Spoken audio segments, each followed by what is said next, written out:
只有最顶尖的人才才有资格留在我的团队。你看看大家，现在都很忙，没有时间管你。你呢，先做一些简单的入门工作好了。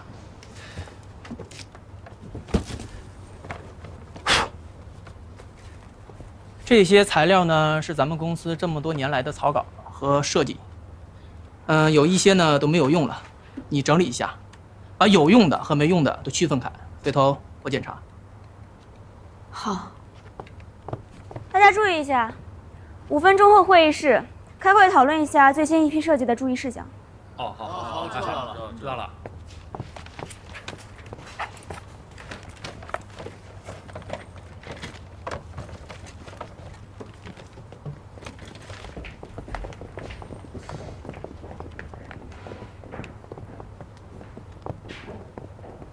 高杰，这个会议呢，你先不用参加了，反正你也没有什么需要汇报的材料，先把那些资料整理一下啊。哦。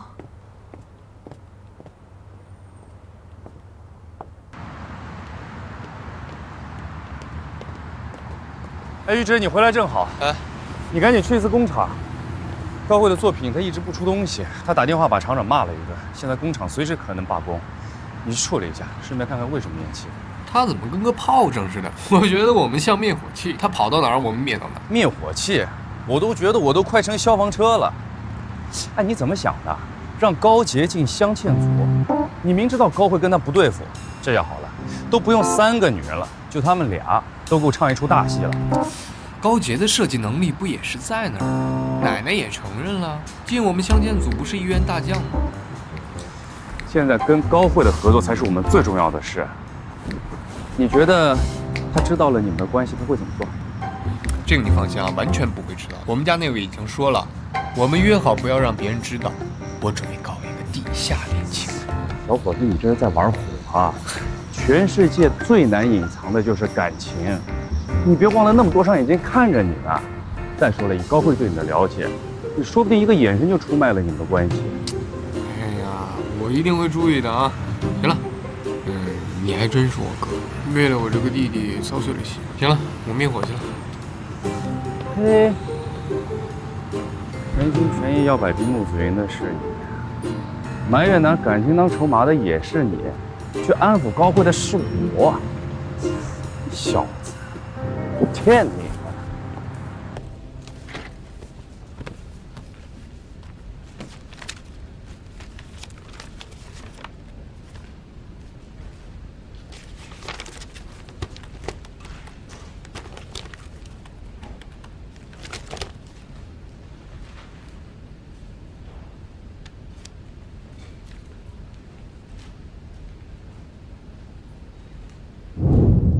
高慧入驻瑞华以后，相信会很快推出新的产品。我呢，也只是想提前了解凡斯的竞品情况。我可以帮你调查清楚比赛的情况，但你必须拿出有价值的东西跟我做交换。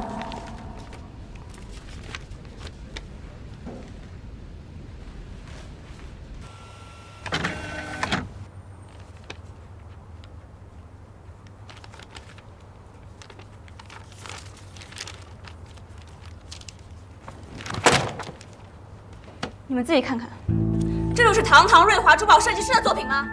前年法国珠宝展的东西抄都抄不到精髓。这是谁的？这么过时的东西拿来当夏季新品，不怕被人笑话死吗？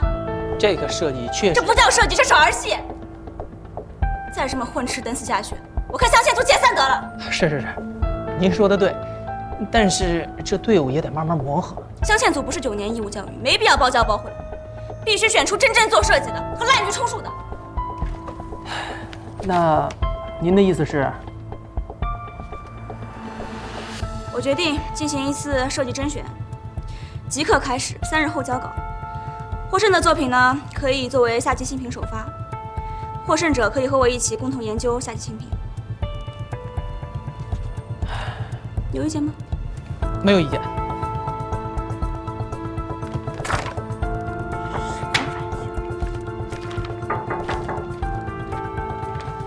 不是说让你先整理资料吗？已经整理完了。那么多资料，这么快？我已经把资料进行了粗筛，然后再用 XMind 做思维导图，这样就可以免去大家很多无谓翻找的时间，直接按图搜索，需要什么材料很快就能找到。干得不错。那我现在可以参会了。去吧。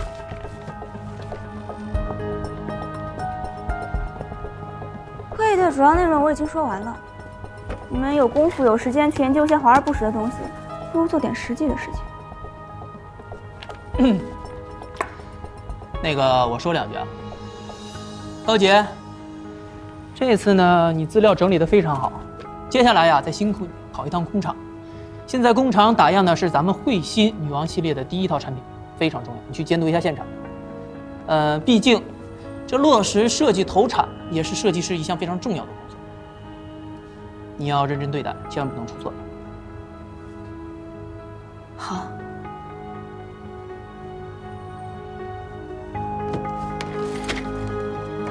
大家散了，干活。不是说来了个新的设计师吗？怎么是个打杂的？你们不知道他是谁吗？之前设计师大赛冲上评委那个，算是我们首席设计师的手下败将吧。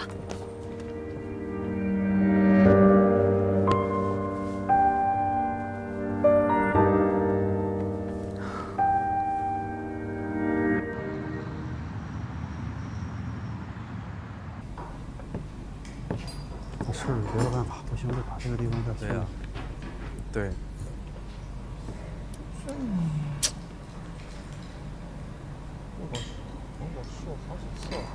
用其他办法再试。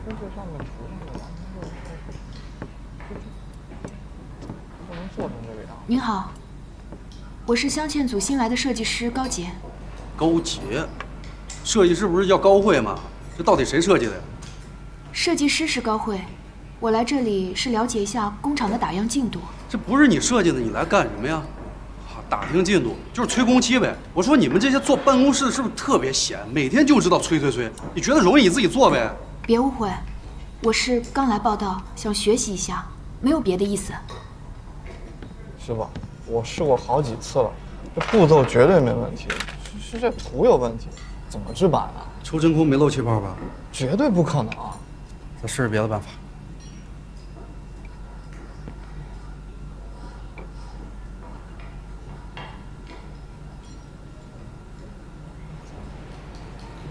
这次工期延后了，我也很着急啊，师傅们的压力也很大。哎，不是我找借口，我觉得这一次图纸设计真的是有点问题。就连最有经验的王师傅跟我说了几次了，说这图纸设计的不合理，太过复杂，没法制版啊。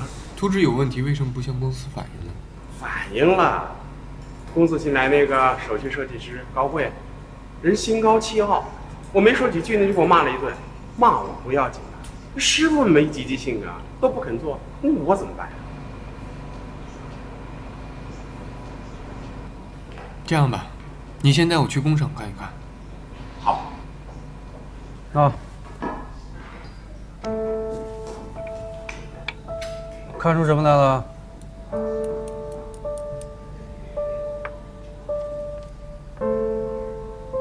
主钻的旁边有些沙眼。一些沙眼，这可是很多沙眼。这要是密集恐惧症啊，连看都不敢看。工期都已经这么赶了，你看这图画的，天马行空嘛，这怎么做呀？所以公司派我来协助您，我不是来催工期的，而是跟您一起想办法，看看怎么解决眼下的问题。还说不是催工期，得，又来个不懂行的。不是，王师傅，收起你的臭脾气。这是公司小于总，过来看看大家有没有什么困难没有。确实，这枚戒指呢，跟普通的戒指不一样，有一些繁琐。可是厂长也说了，您是我们工厂里资历最深的老师傅了。这区区一点的创意，就会难倒你吗？你说的真容易啊，那你自己做一个我看看呗。要不然，让我来试试吧。我是新来的设计师。手艺自然比不上师傅们，可是如果我能做出来，相信经验老道的师傅们肯定做得更好。小姑娘，你这口气可真不小。我今天就把话给你撂这儿，你要是能做出一个成模来，我们保证赶上工期。师傅，说话算话。算话。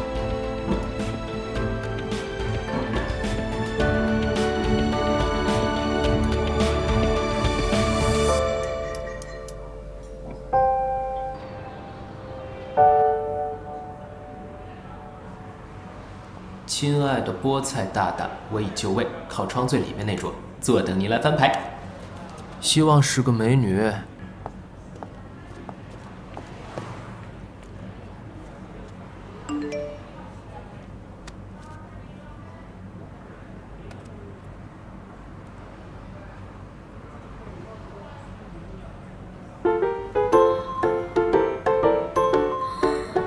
约的就是这个位子。不会是他吧？哎呀，不好意思，堵车了。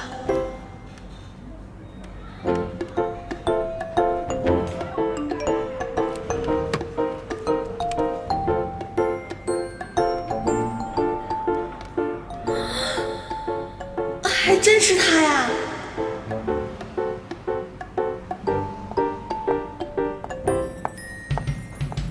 哎，真把自己不当外人了？我让你做了吗？反正你这边没人。哎，你今天来是想干嘛呀？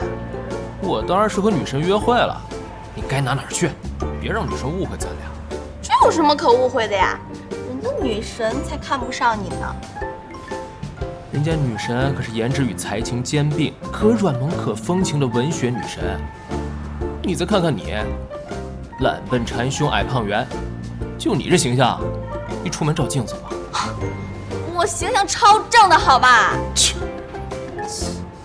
啊，你介绍介绍你女神呗，什么来历？著名网络作家菠菜大大，新闻遇到36个帅哥，听过没？超级火！我女神快来了，你赶紧一边去，别耽误我成为女神第37个帅哥啊！喂。抱歉啊，以后出门啊，千万别说认识我，你赶快给我坐远点，别给我和女神捣乱。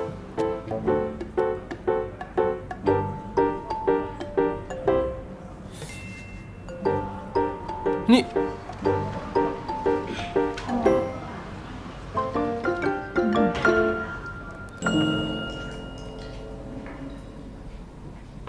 师傅。几乎看不到沙眼，还有这个背面看不到的地方也很精细。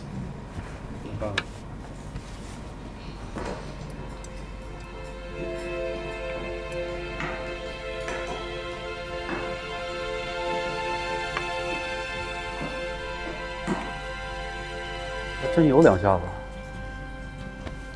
瑞华的设计师里，我还没见过几个像你这样懂工艺的。我外公是经营细工工匠，从小我就看着他做，对这些特别有兴趣。汪总，我们的设计师已经做出来了，还希望你不要让我们失望。那是自然。啊，对了，你叫高杰，这样。你就在工厂帮帮师傅们，直到样品完成吧。是，小于总。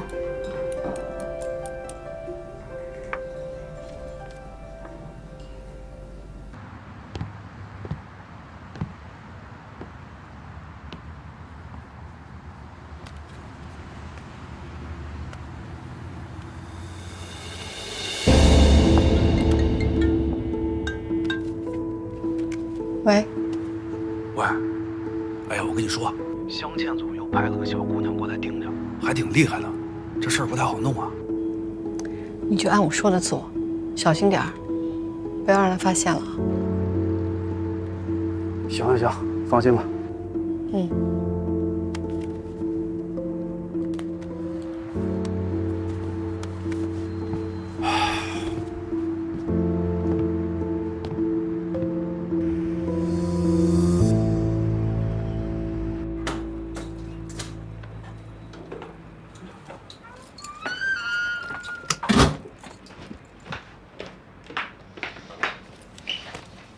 你真要去加班啊？别这样嘛，今天真的有点事情。我就这么不值钱吗？在工厂见的还装不认识。你早点休息，我今天一定要把设计图完成。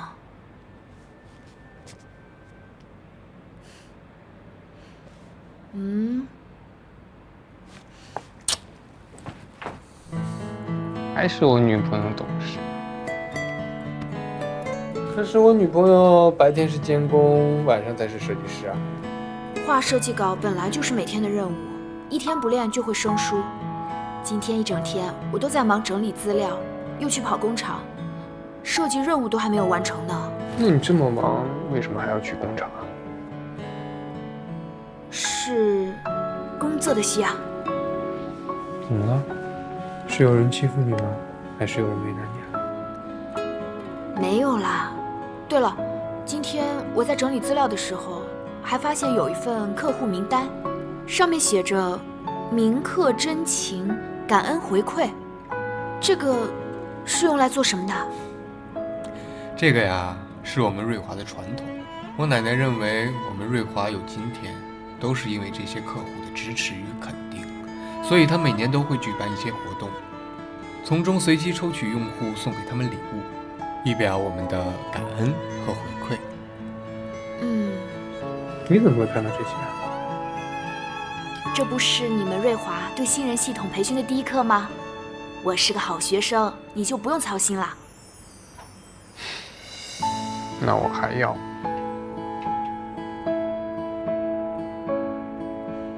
闭上眼睛。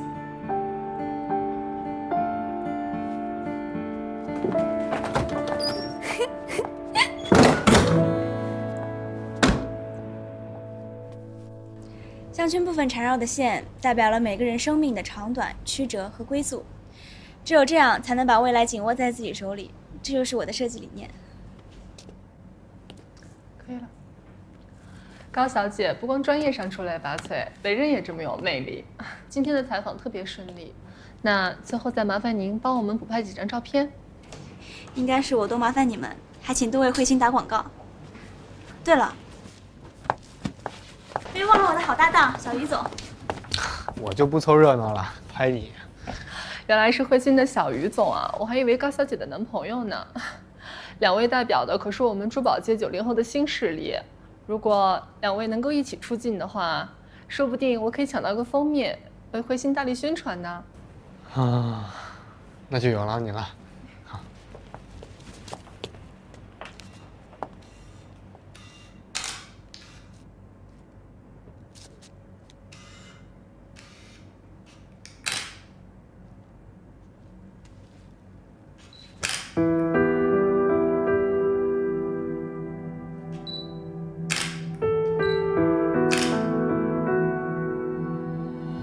最后几张合影拍的挺好的，我想选一张放在办公室，你觉得好不好？你怎么选是你的自由啊。不过我要提醒你的是啊，到时候被别人误会了，怕对你不好啊。我才不怕，照片拍出来不就是给人看的吗？对了，一志，今天谢谢你陪我采访啊。我刚回国，正是需要宣传的时候，你代表公司为我宣传造势，事半功倍。帮你造势呢，也是为自己代言，再多都不嫌嫌啊。想吃咸的还不容易啊，晚上我请客。行，那就把于毅叫上。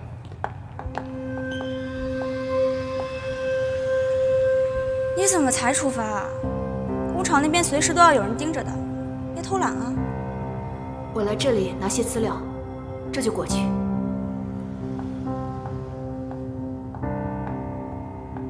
镶嵌组设计师不是不够用吗？怎么还把新招的派去盯工厂？新来的人多跑跑工厂，熟悉下流程，对他们也是有好处的。再说，我看他做的挺开心的，走吧。这个图比例就有问题，你界面弧度设计成这样，我怎么抛光啊？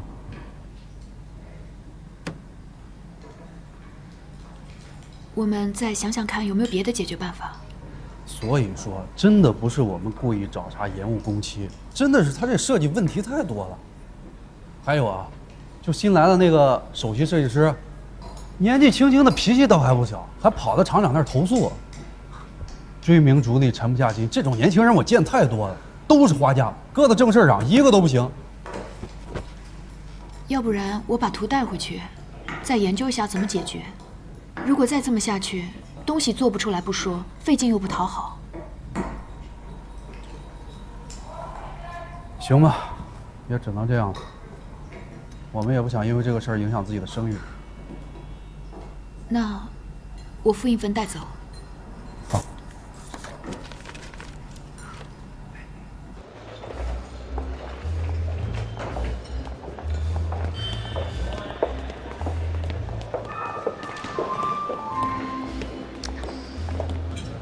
不是说好一起的吗？他怎么又没来？他还有点公事没忙完呢。是公事，又是公事。正好今天于直不在，我有些话想跟你单独聊聊。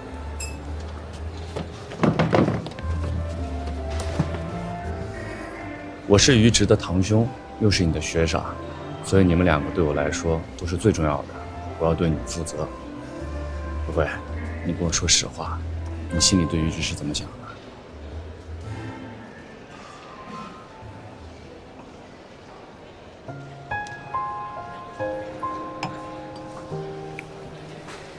学长，你知道的，我从来都不缺追求者，但是于直真的不同。他好像对我也有点意思，总是时不时的吊着我的胃口，但好像又只把我当普通朋友，跟我时刻保持着距离。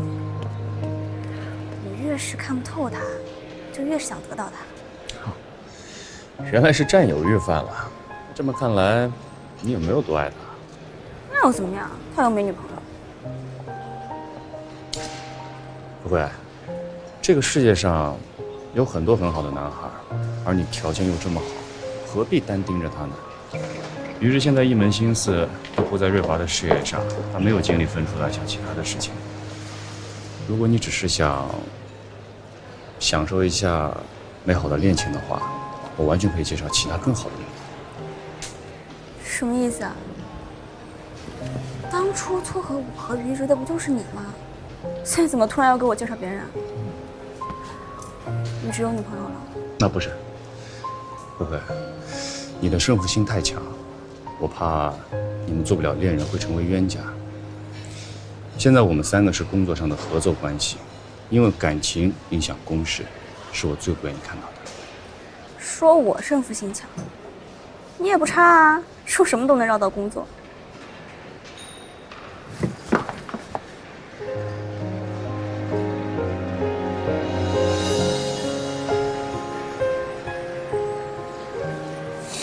仔细看看，我学长也是个标准的大帅哥啊，到现在都没有女朋友，是想娶事业回家吗？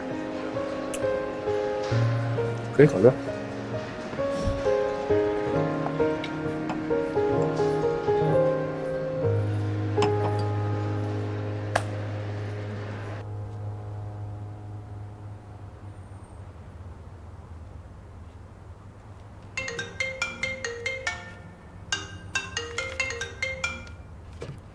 喂，高姐，曲总，你没有给我打电话呀，我只能主动联系你了啊。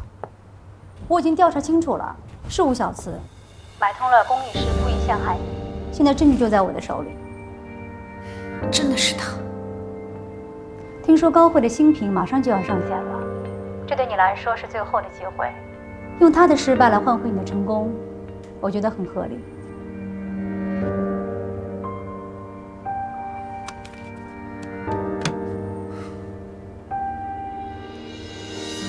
当当当当！什么时候来的？我呢，给你买了夜宵。虽然呢不是我亲手做的爱心面，但是也是可以吃的。来，今天我在集团的公众号上看到你和高总监一起采访的消息，拍得不错嘛，郎才女貌。那吃醋了？我吃面最喜欢加醋。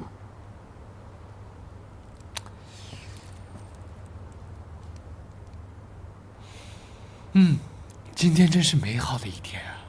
这是你第一次为我吃醋吧？吃醋还那么开心？我当然开心啦！你说我要是跟别的女人走得很近，然后暧昧不清的话，你一点反应都没有，那我才要伤心呢。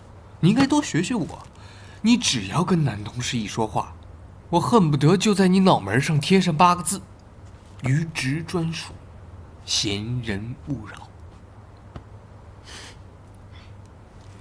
高洁啊，其实说真的，你要是觉得高慧不舒服的话，我们可以公开啊。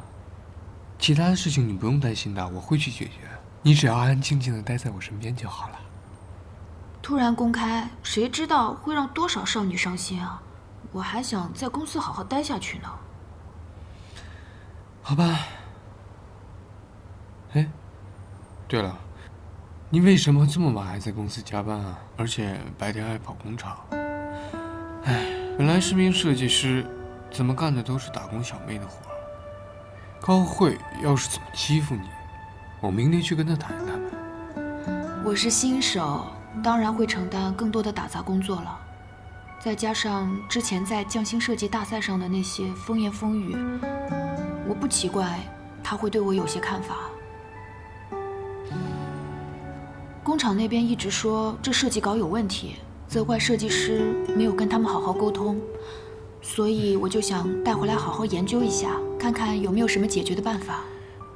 这本来是设计师自己的事情，他要劳累我的女朋友在这里加班加点，费心劳累的，辛苦了。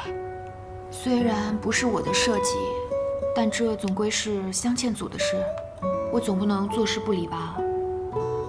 好，那我们先吃东西啊，一会儿陪你一起看。来，我喂你。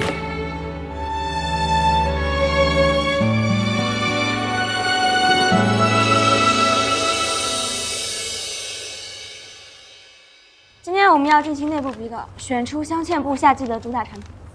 小于总，你也给点意见。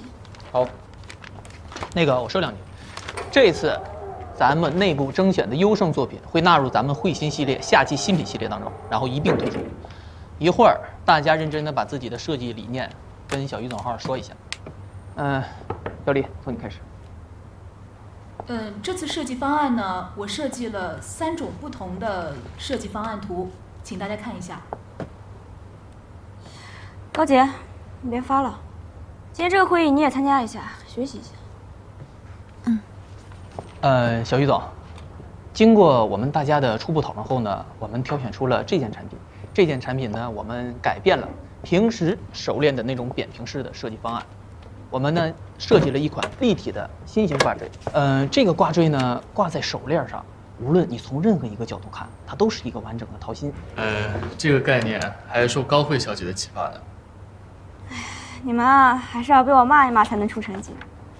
小于总，你来评价一下吧。手链的挂坠儿确实别出心裁，真是重量级的设计。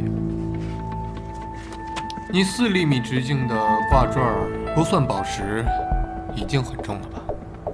成品打印出来要20克，你考虑过重量吗？啊？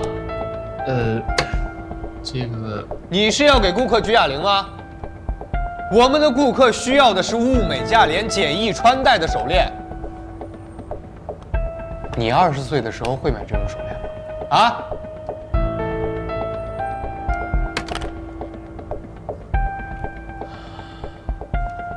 董事长要看慧心系列所有产品，到现在一个打样都没做出来，连我都收到厂长的投诉。你们怎么回事？那个于总是这么回事，因为现在嘛，大家都忙着这个夏季新品的系列，都忙着设计，所以那边就耽误了。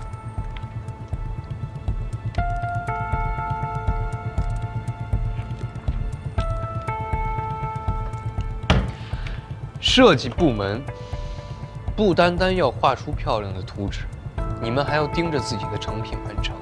以后谁设计的作品谁去盯，听不听见？是，好的。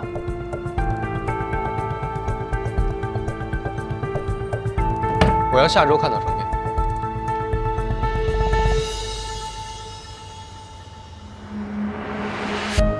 他要问问你，你工作到底做了些什么？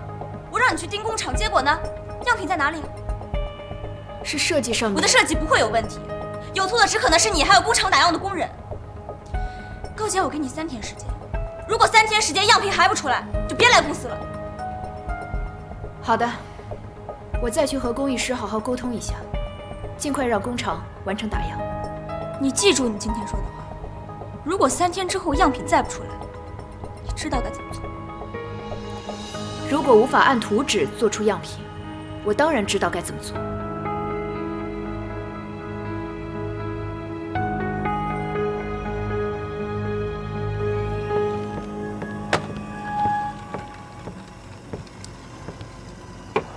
来的正好，刚做完的。双份奶精，不加糖，你的习惯。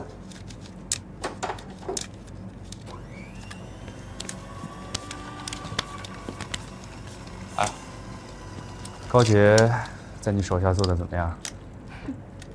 能怎么样啊？跟我预想的一样，一点工作能力都没有。我让他去工厂打个样，他都做不好，还没少给我捅娄子。看来你没少操心啊。当然了，他还打乱了我们新一期产品的开发计划，于是居然还选中他的设计去打样，真不知道怎么想。这样可不行啊！他进公司我就发现他是个祸患，耽误了彗星的制作，又耽误了新品的开发。镶嵌组不能因为他出问题啊！放心，对付他我自有办法。不出3天，我一定让他卷不开走人。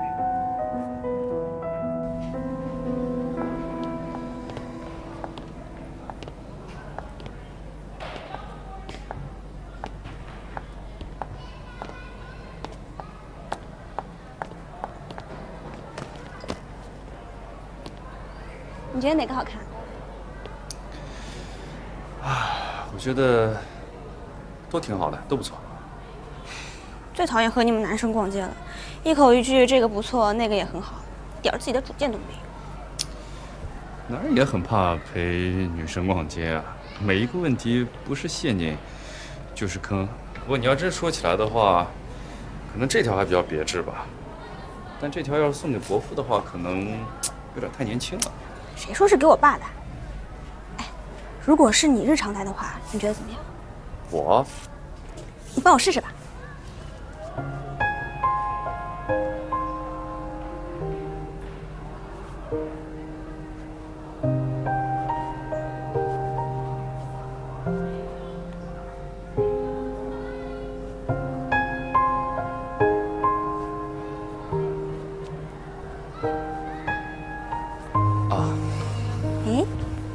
看着好像还挺合适的，学长，你现在这个样子完美诠释了什么叫精英型男。原来让我陪你出来逛街，你是？对啊，帮我参谋礼物。我吃不准于之喜欢什么，你是他哥哥，你选择他应该会喜欢吧？哦，于之啊，于之平时不打领带，你给他送领带也是白送的。那我要送他什么好啊？你帮我想想呗。好，再看看吧。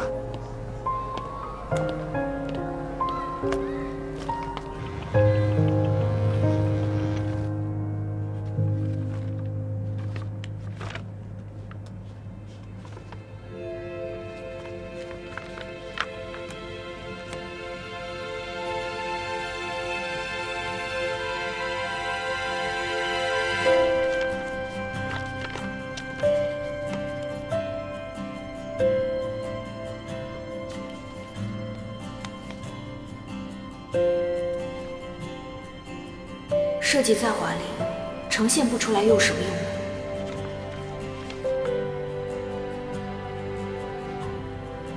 原来这个小姑娘就是你啊！什么？我在瑞华这么多年了，跟工厂的人都很熟。我听他们说，最近来了一个很厉害的、懂工艺的设计师小姑娘。原来就是我们家高姐呀！没有啦，我就是边学边摸索。你修改之后的设计稿的确是大大的精简了工艺，而且又不是原来的华彩。高姐，你真的继承了你妈妈的天赋。不过，用改良的设计稿要顺利投产，还需要表姨帮我一个忙。好，你说，只要我能办到的。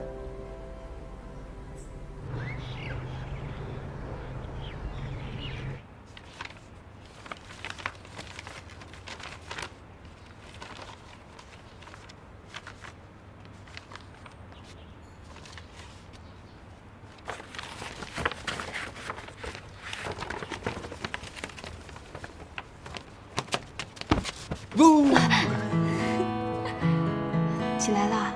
你怎么这么早？工厂那边有点事情，所以我要早一点出去了。我以为找个女朋友跟我一起上班，哎，谁知道她上班比我早，下班比我还晚。那当然不一样啦，你是上级，我是下属，怎么可以和你作息一致呢？那你记不记得今天是什么日子啊？什么日子啊？我的生日早就过了呀。你的生日也还没到啊。相识纪念日也还没到啊。那到底是什么日子啊？是我们重逢100天的纪念日。哦，这你都能记得呀？我当然要记得了，这么重要的日子，你脑子里只有不足。我错了，那我下次会在手机里设置一个提醒，保证200天的纪念日我一定会记得。好了，去吧。但是啊，今天晚上不许加班，把时间给我留出来。好了，我真的要走了，晚上见。晚上见。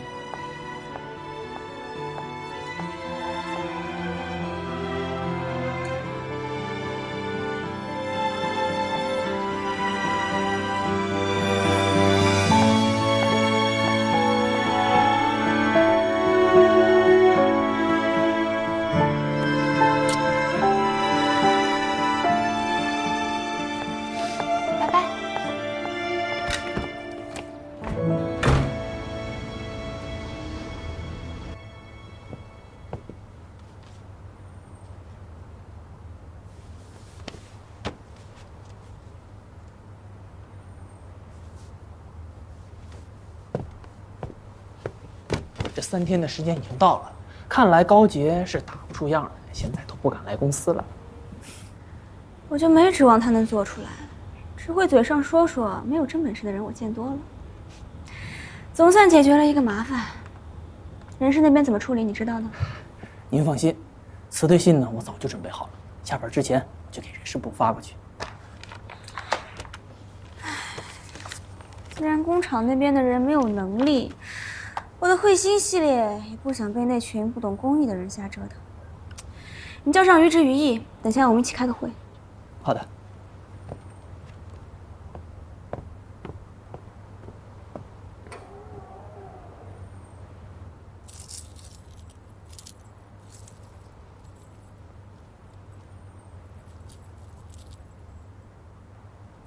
妈，您看看，这都是苏军组新出的样品，您觉得怎么样？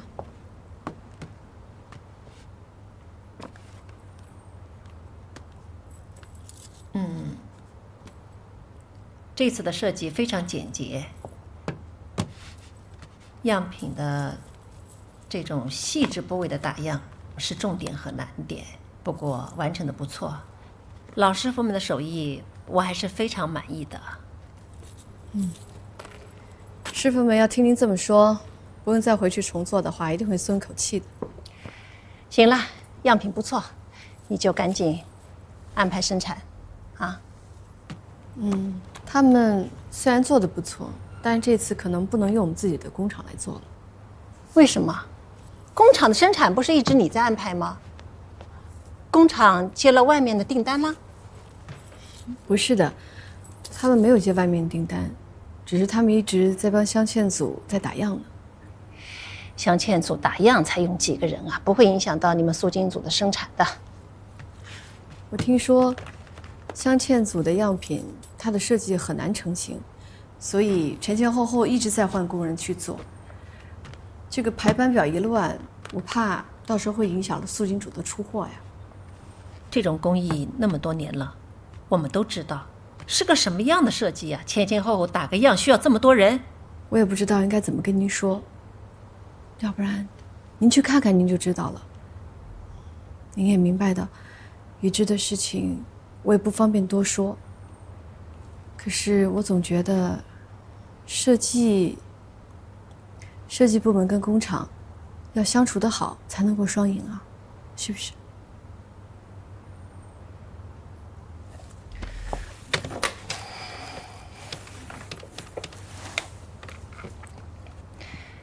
喂，下午的会议往后推一下吧，我要去工厂一趟。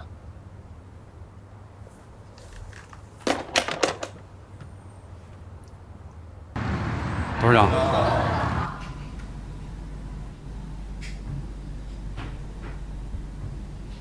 这是干什么？都不去生产，在这儿要闹罢工啊？董事长，不瞒您说，这镶嵌组这个设计稿，我们试了好几次都没成功。您看，我觉得吧，这活我们是做不了。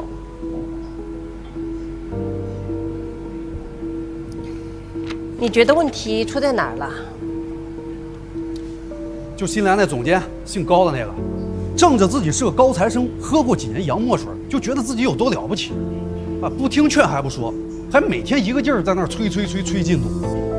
今天我们大家伙儿达成一致了，这气我们不受，这活我们也做不了。他要觉得自己行，让自己上。我们的意思是停工。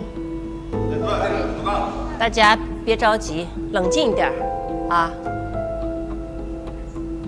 王师傅，你跟我们瑞华合作这么多年，一直很顺利的。这次的难处我理解，可是你们停工了，能解决问题吗？影响了镶嵌组的进度，影响了镶嵌组的交货期，损坏的还不是瑞华的声誉吗？董事长，您说这些我都明白，我也不想损害瑞华的声誉，可这实在是做不出来啊。除非，董事长您看啊，这个是镶嵌组另外一个设计师的设计，我觉得经过他修改完以后，这个款式简洁雅致，而且工艺的实操性也提高了不少。我看这高杰啊，应该是镶嵌组唯一的一个明白人。那你为什么不把这个修改方案早一点拿出来啊？董事长，您想啊，唯一的一个明白人都被贬到咱们这儿来监工了，你再把修改方案拿出来，这不是等着被人穿小鞋吗？还有这样的事情？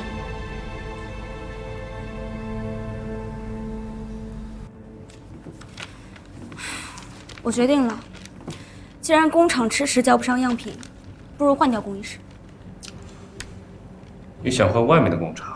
没错，通过比赛，我虽然打响了国内的知名度，但是大众是健忘的。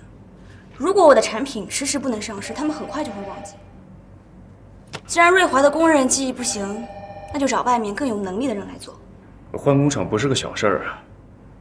不过你说的对，如果他们做不出的话，从商业的角度上来说，确实得换。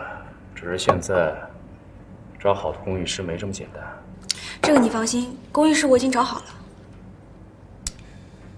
可是预算方面也有问题啊。我们要找其他好的工艺师，就意味着我们要有额外的支出。我们镶嵌组刚刚起步，公司给的资金有限，我们得重新调整预算。总不能影响师大吧？瑞华这点钱都不肯出。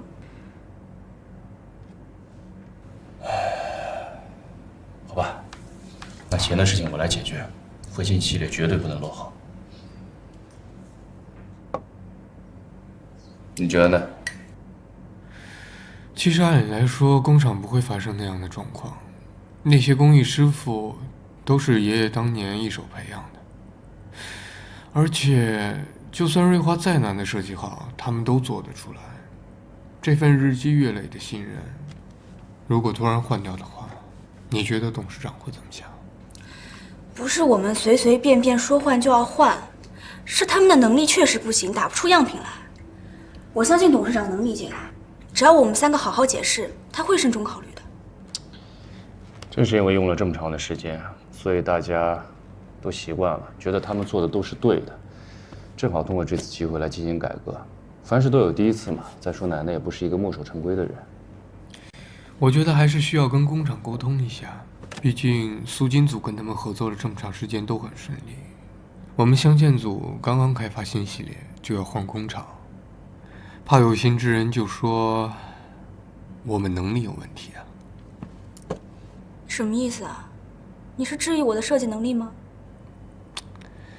高慧啊，你就这么确定你的设计稿没有问题吗？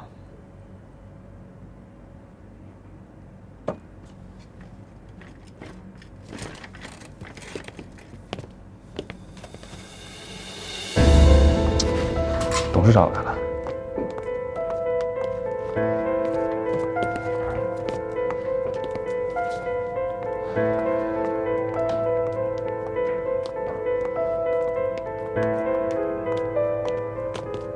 董事长，您怎么来了？我是来看看你们镶嵌组的打样情况的。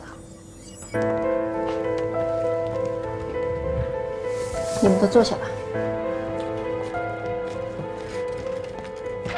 正好王工今天来了，我倒想问问样品做的怎么样了。你就是高慧吧？我今天来就是想告诉你，你的设计很有问题，我们做不了。哦，什么问题啊？是我的设计图不够精确呢，还是你们看不懂？你的设计图的确很精确，但是问题也特别明显。既然董事长已经知道了，王工今天也在这儿，那我索性把话说开了。瑞华的工人技艺不行，我们打算找外包的工厂来打样。外包工厂？你开玩笑了吗？我告诉你，我敢说，在这个市场上没有任何一家工厂敢接有问题的图。这是很基础的问题。我作为设计师，我当然知道作品要通过打样来实现。可我之前的设计是拿过大奖的，明明是你们不识货，还说我的图纸有问题。我不是到这儿来听你们解释的。设计和打样是一个互相成就的过程，不是互相埋怨。你们团队有更好的方案，你们为什么不采用？我们有更好的方案。于之，你是这个项目的全权代表，你没有把控好你们的团队，我对你非常失望。你把高洁叫进来。叫他进来。高洁，进来一下。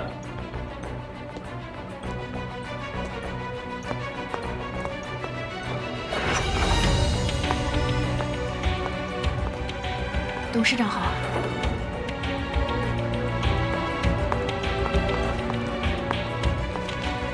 高洁，你把你的方案跟大家说说。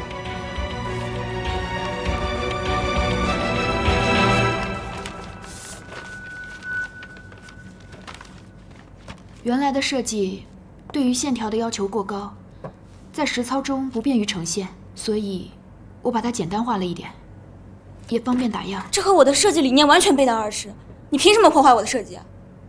设计是可以探讨的，不要首先就否定人家的想法。我今天在这儿不想谈工艺和设计的问题，我想说的是，高洁是来推进这项工作的，作为你们就应该有感谢之心。董事长，我的设计稿没有问题，换一家工厂一定能做出来。设计稿连基本的样品都打不出来，更别说成批生产了。听说你在外面找外加工厂，到处说我们瑞华的工厂工艺不行。这些工艺师都是我带出来的。怎么，你瞧不起瑞华的工厂，或者说是你瞧不起瑞华，还是瞧不起我？董事长，高慧不是瞧不起瑞华，更不是瞧不起您，她只是太在意作品的本身。够了，设计师不光只是画一点漂亮的设计图的，你必须要懂得如何把它变成现实，变成样品，成批生产。如果我们镶嵌组的首席设计师不能任人唯贤，没有顾全大局的眼光，那我看我们还是要另请高明了。董事长是这样，您看，敢于打破传统，勇于创新，这不正是证明高慧是一个好的设计师吗？她只是有些年轻，心高气傲，而且你说的话我们也都听进心里去了。我们下次一定及时改正。这不是过家家，还有下次吗？还有机会吗？我们瑞华的产品是要成批生产的，样品有一点的不对，那后果就不堪设想。你看这次停工，那就说明这个问题不是个小问题，可能会毁掉镶嵌组，对我们瑞华也是有伤害，是个大问题。你刚进公司，这是你的第一个项目，你就搞成这个样子，你让我以后怎么相信你？董事长，董事长，我应该尽早去发现问题，解决问题。我知道错了。这个项目不能再拖下去了，这次就按高洁的设计方案执行。高慧，你不是让他盯着工厂吗？慧心系列从样品到成品上市，就由高洁全权负责。是，董事长，我会努力的，不会辜负您的信任。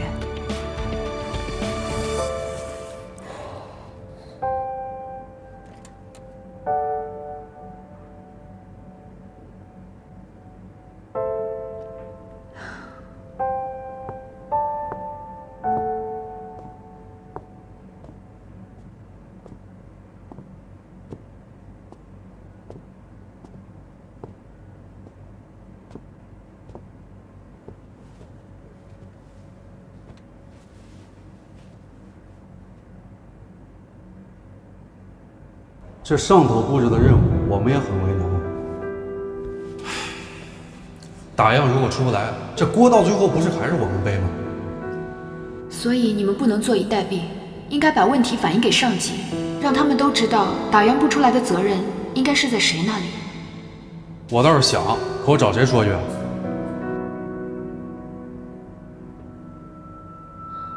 我有个建议，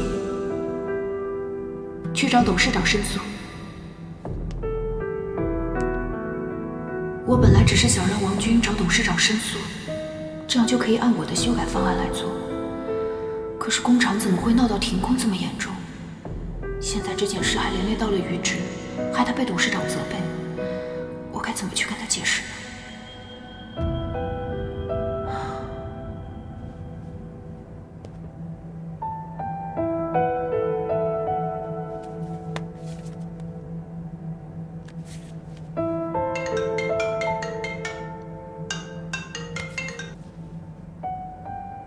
于直，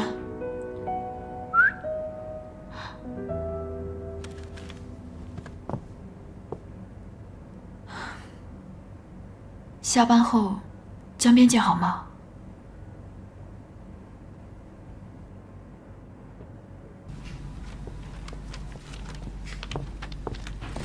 哎，高洁，哎，高洁，你可真厉害，方案修改得那么好。董事长那么挑剔的人可都夸你了。没有了，我就只是提了一个小小的意见。别谦虚了，董事长可都钦点你主控这个项目了，以后你还不是平步青云？对呀，我们都得靠你呢。高姐，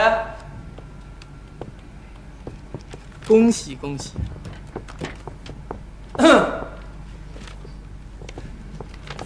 没想到你居然能让董事长亲自为你说情。看来咱们这公司真是出了个人才呀！啊，董事长只是为公司的项目考虑，叶总监你想太多了。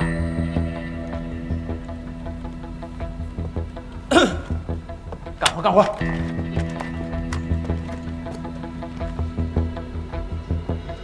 设计师最终看的还是水平，而不是有谁支持。高设计师说的对，一切还是要回归设计本身。就算有董事长支持你的新方案，是不是真的合理，也不是你一个人说了算。我很期待你的成品哦。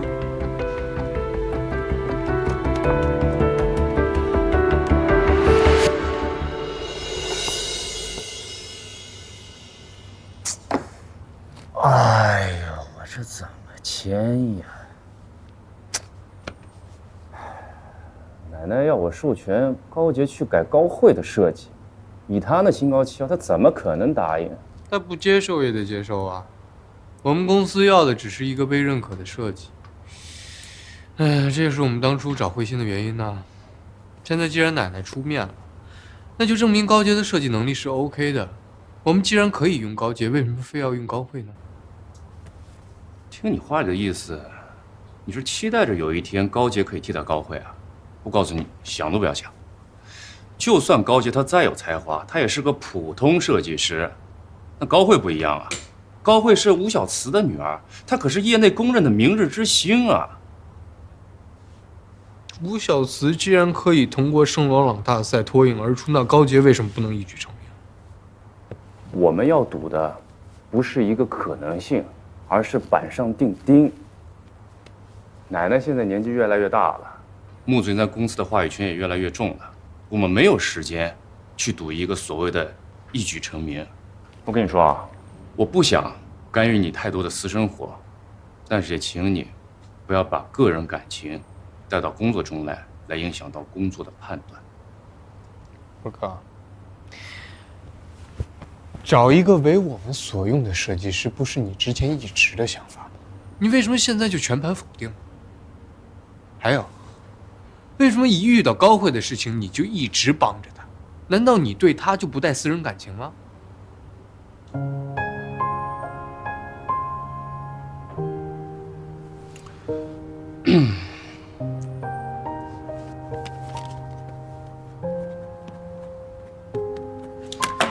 没有钱了，该怎么善后，去想办法。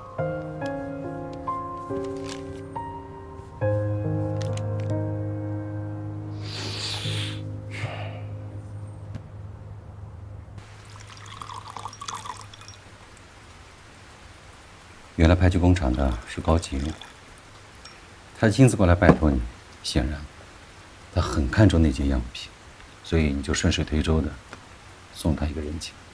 我的本意就是想为难一下镶嵌组，现在高洁出来驳斥高慧的设计，这刚好跟我的初衷不谋而合，而且也达到了给于直一个下马威的目的。可高洁毕竟是镶嵌组的员工，接下来你要怎么为他退让呢？我也正为这件事情发愁。于直和于玉他们两个是初生牛犊不怕虎，风头正劲。就眼下的局势，我也绝对不能给他们一点喘息的机会。可是，你把高洁当亲生女儿看待，现在她夹在了中间了，你打算怎么办？我也没想到高洁会搅到瑞华这件事情里来。如果按照原来的计划，阻止工厂出样，恐怕也会影响到高洁。他下了那么大的决心，经过了那么多的努力才进到了瑞华。我这个做表姨的，就算不能帮他，是不是也不能给他下绊子啊？子阳，现在问题是，瑞华毕竟不是你做主，这一边是事业，一边是亲情，一旦事情和你想的不一样，到时候就要面临抉择。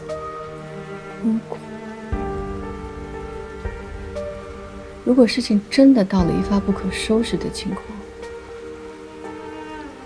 恐怕也只能委屈高洁。其实让高洁离开瑞华，对他对我，未必不是件好事吧。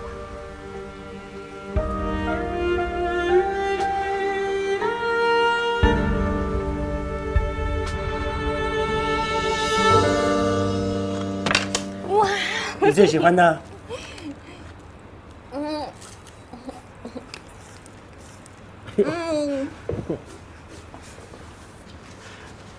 慢一点，慢一点啊！来，是。喝口水。我最爱吃蝴蝶酥了。你这么爱吃蝴蝶酥，小杰是不是常常会买给你吃啊？他很忙的，没关系，他忙，我会常过来陪你。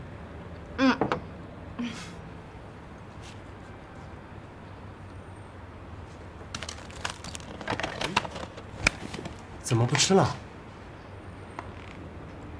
藏起来，不给别人吃了。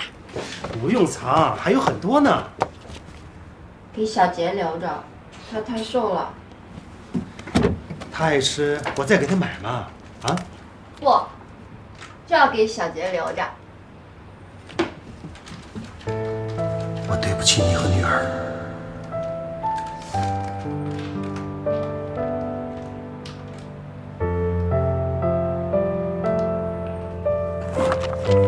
你把这个药拿到3楼。好的。你好，高先生，我想了解一下潘越最近情况怎么样？比刚来的时候已经适应了很多了。其实像他这样的病症，有过治愈的先例。再说，现代医学越来越发达，一切都有可能。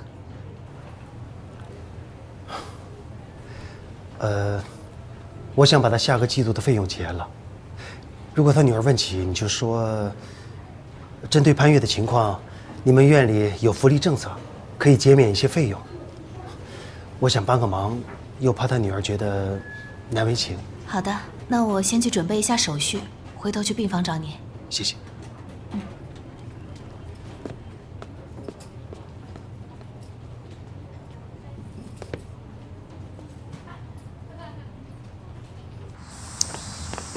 慧慧，你听我解释嘛。慧慧，哎呀，你听我解释嘛。还有什么好说的？任命通知是你亲手签字的，这是改不了的事实。你先别生气，你听我说，我签这个呢也是没有办法。董事长生这么大的气，他命令我们签这个，那我也不能拒绝呀。当初你们兄弟拉我入伙的时候说的多好听啊！我进瑞华才没多久，你们就让一个小小的设计师骑到我头上来了。你现在还跟我废话什么呀？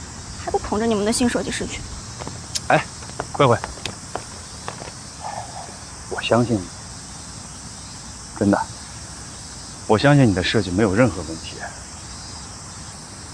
真的吗？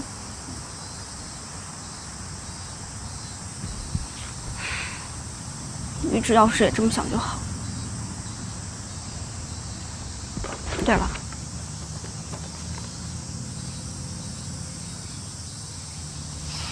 这不是那天你让我陪你，你让我带给玉芝啊？是给你的。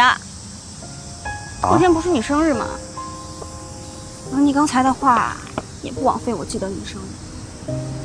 你上次不是说这个还不错吗？我想过了，与其乱买，还不如送喜欢。你要是不满意，可以不要。不，我很喜欢。谢谢。那我回去了。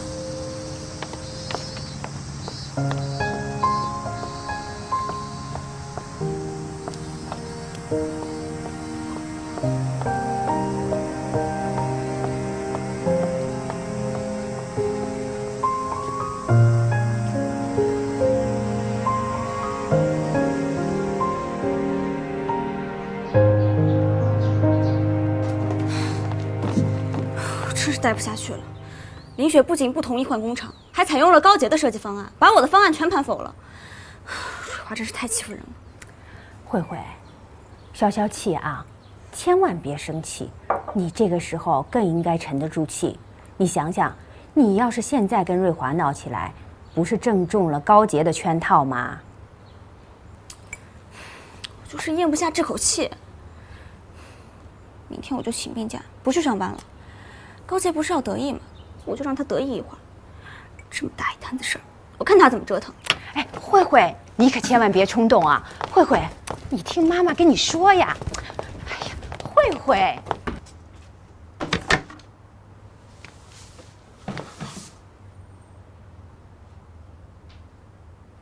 其实像他这样的病症有过治愈的先例。再说现代医学越来越发达，一切都有可能。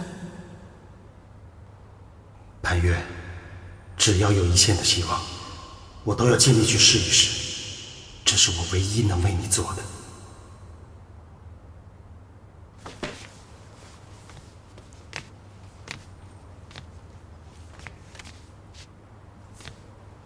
哦，喂，王总你好，啊，是我。我想麻烦您帮我找一位国内最好的脑神经学科方面的专家。对，尽快。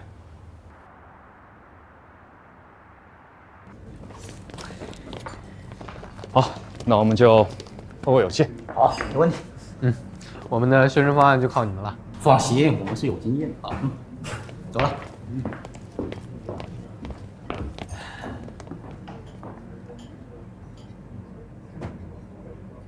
怎么了？生意谈完就闷闷不乐？还在生气啊？是那件事情，我确实态度不好，我向你道歉。可不管怎么样，奶奶最后采用的还是乡县组的内部方案，挂的也是慧心的名字啊。不是我没生气，我是觉得这事儿没这么简单。奶奶突然介入，你不觉得太巧了吗？说不定这事儿背后别有文章。你是说穆子云？我看得好好查查。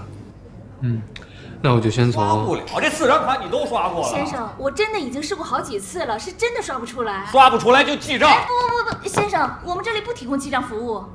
我告诉你，我们家可是卖珠宝的，向来讲究的是真金白银，我能缺你这点钱？先生，您真别这样。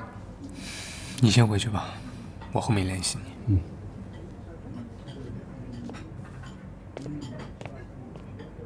这样我只能报警了。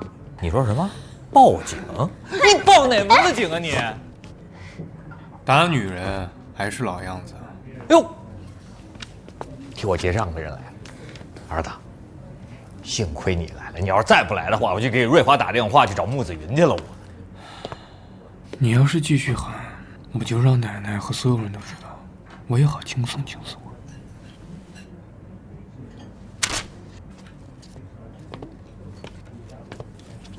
刚刚不好意思啊，没事。行啊，啊，谢谢啊。反正这周他都不在家，好，就这么定。这周他都不在上海。好，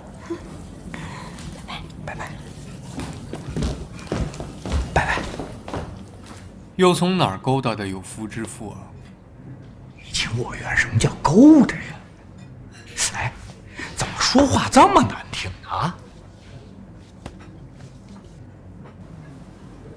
哟，这是嫌弃我呀？我可告诉你啊，我是你老子，你有义务必须要孝顺我。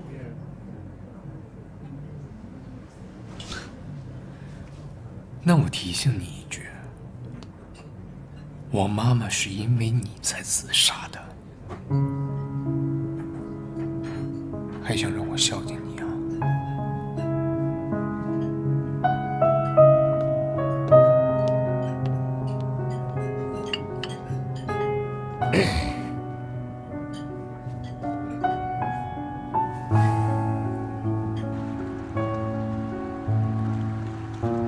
对不起，玉芝，我太在乎你了，不敢说出口。是我要完工去找董事长汇报，才惹出停工的事。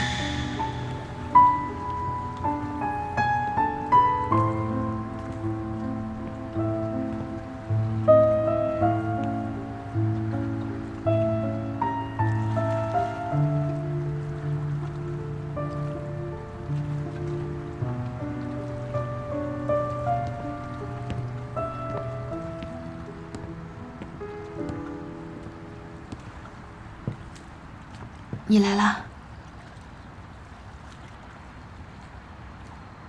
你是不是生气了？还说没有？眉头都打结了。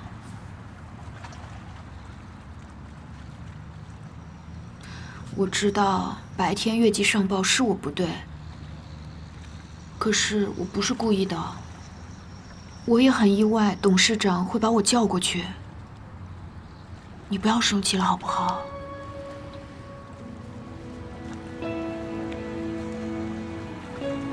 好了，我不是因为这件事情才生气，我是因为有些别的事情，心情有些差罢了。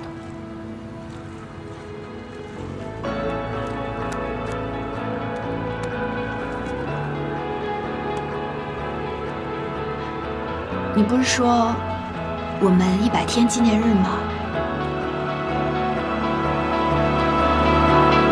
张望了很久，故事也没说完。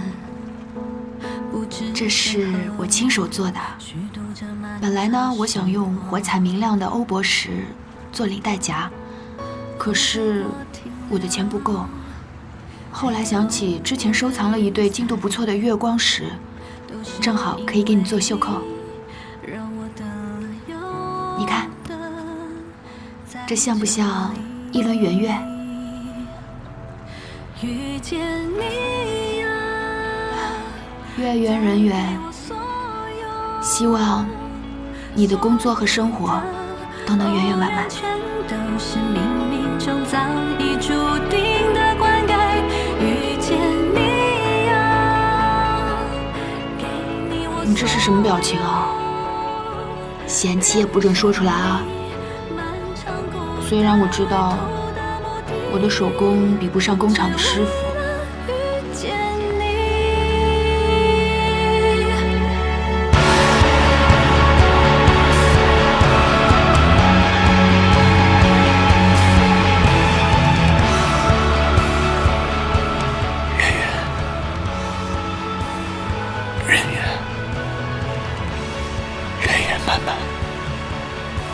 你要永远记住你说过的话。我的生活里只要有你，我才能圆满。所以你永远别想逃离我的生命，因为我很自私。我需要你的温暖。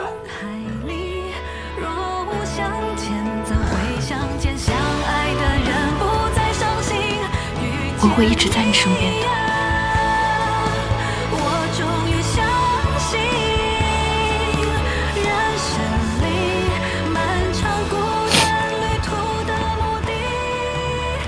我带你去个地方吧。去哪儿？我们去庆祝一下高大设计师大放异彩的开始啊！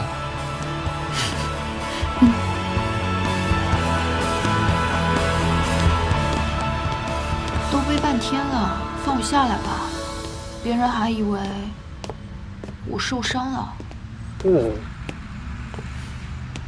你不累吗？我不累啊，就算累的话，我也不放你下来。为什么？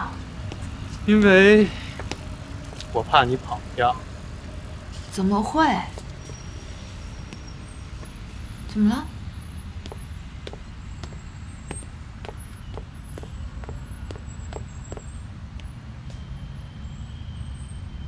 啊？该不会……没错，被拖走了。那怎么办呢？我就让你坐人力车回去喽。走！放我下来！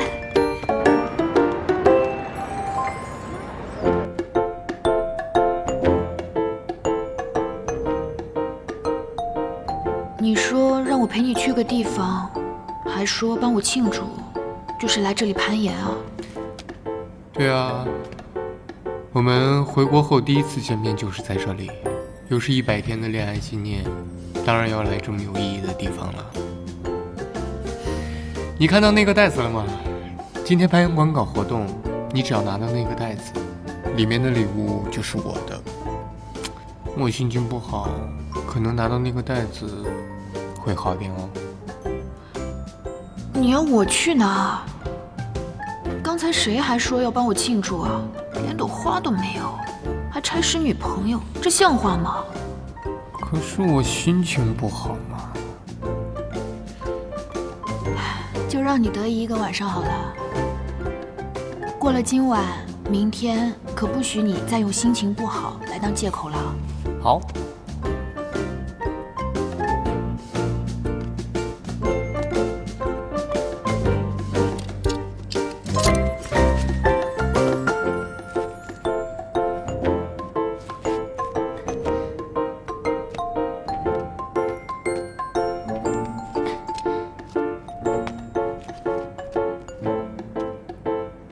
坚持一下，马上就到了。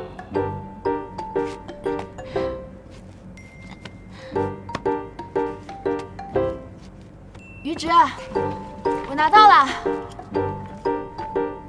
于直，于直，你去哪儿了？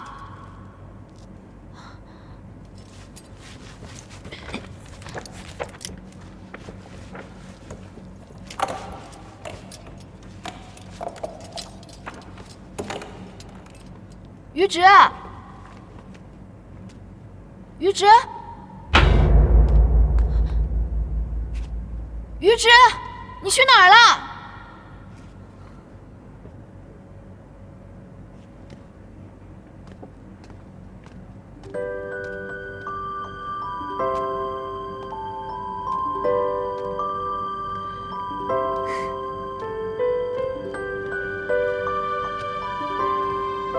高姐，你的礼物已经到了，请签收。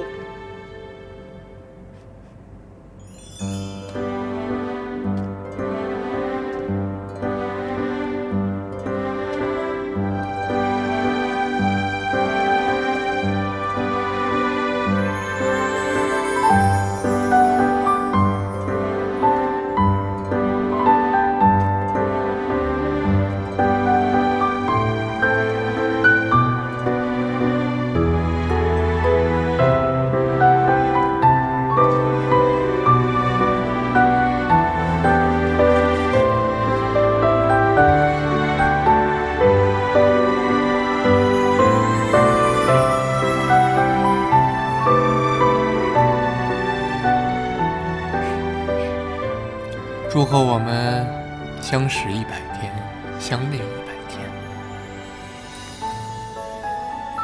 也祝你回到梦想的轨道上。谢谢你为我准备的惊喜，我很喜欢。其实呢，这些都是锦上添花的东西，真正要送你的，在你的手里。你说这是给我的？来猜猜看，你的礼物是什么？这个礼物呢，摸上去有点凉，还带刺，而且你看到了，一定会尖叫。相信我，把眼睛闭上。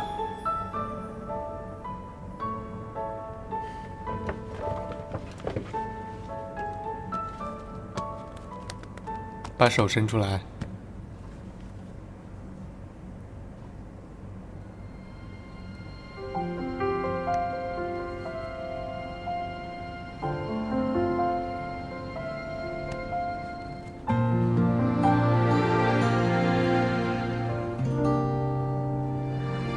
不会吧？真是挚爱。我比赛时完成的作品，你是从国外买家那里买回来的？本来他们怎么都不愿意让给我，我只好跟他们去讲一讲我们的爱情故事，让他们成全一段尘世间最真挚的爱情。厚颜无耻。从未感觉如此的相爱，听着呼吸都打着节拍。